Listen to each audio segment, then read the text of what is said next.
For shapefiles, we will use another shapefile to clip a shapefile.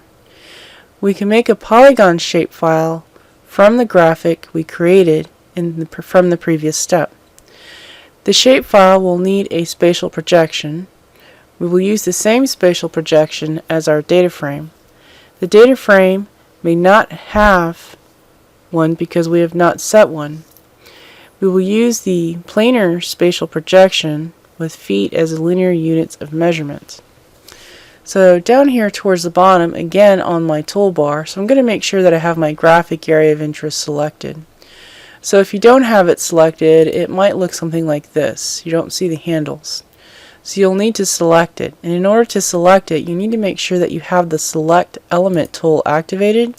If you don't have this tool activated, you will not be able to select anything in your data view.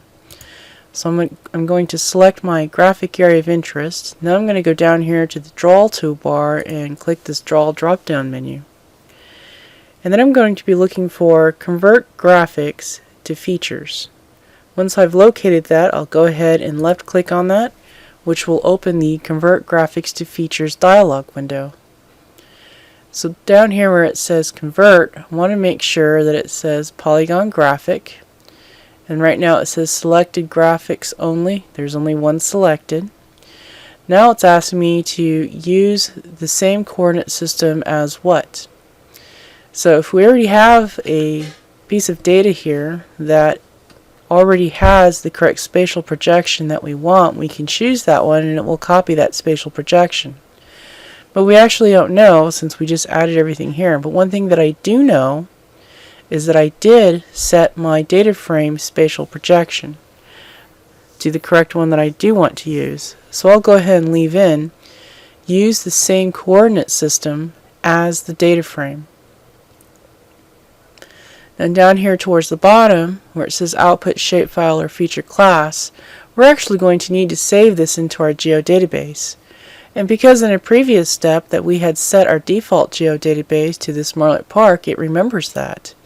And now we can see that this shapefile is going to be saved as this. And converted graphics, that's going to be the default name of almost every shapefile that you're going to create in ArcGIS, which is going to make it pretty confusing to us, so we actually need to rename this. So I'm going to rename this to General AOI, or General Area of Interest. It's not really our project site area of interest yet, because it's not replicating the boundary of our project site. It's kind of the general area of interest so that we can have some context as to what's going on the surrounding areas of our site. The next box where it says automatically delete graphic after conversion, we actually do not want to check this in because recall we need our graphic area of interest to clip our rasters. So from here I'll go ahead and click OK. Now it's asking, do you want to add the exported data to the map as a layer? I'm going to go ahead and click yes to that. Now you can't see it, and the reason why you can't see it is because it's either underneath or on top of the selected graphic area of interest. It is there though. If we right click on this and go to Open Attribute Table, we can see the attribute.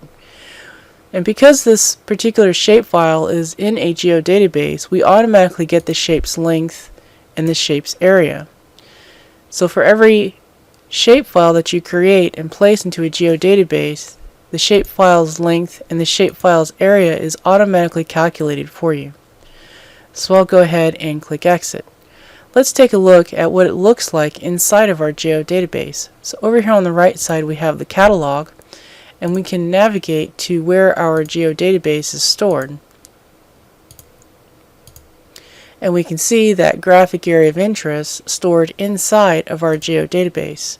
And we can see that the name marletpark.gdb is bolded, and the reason why it's bolded is because it is currently in use.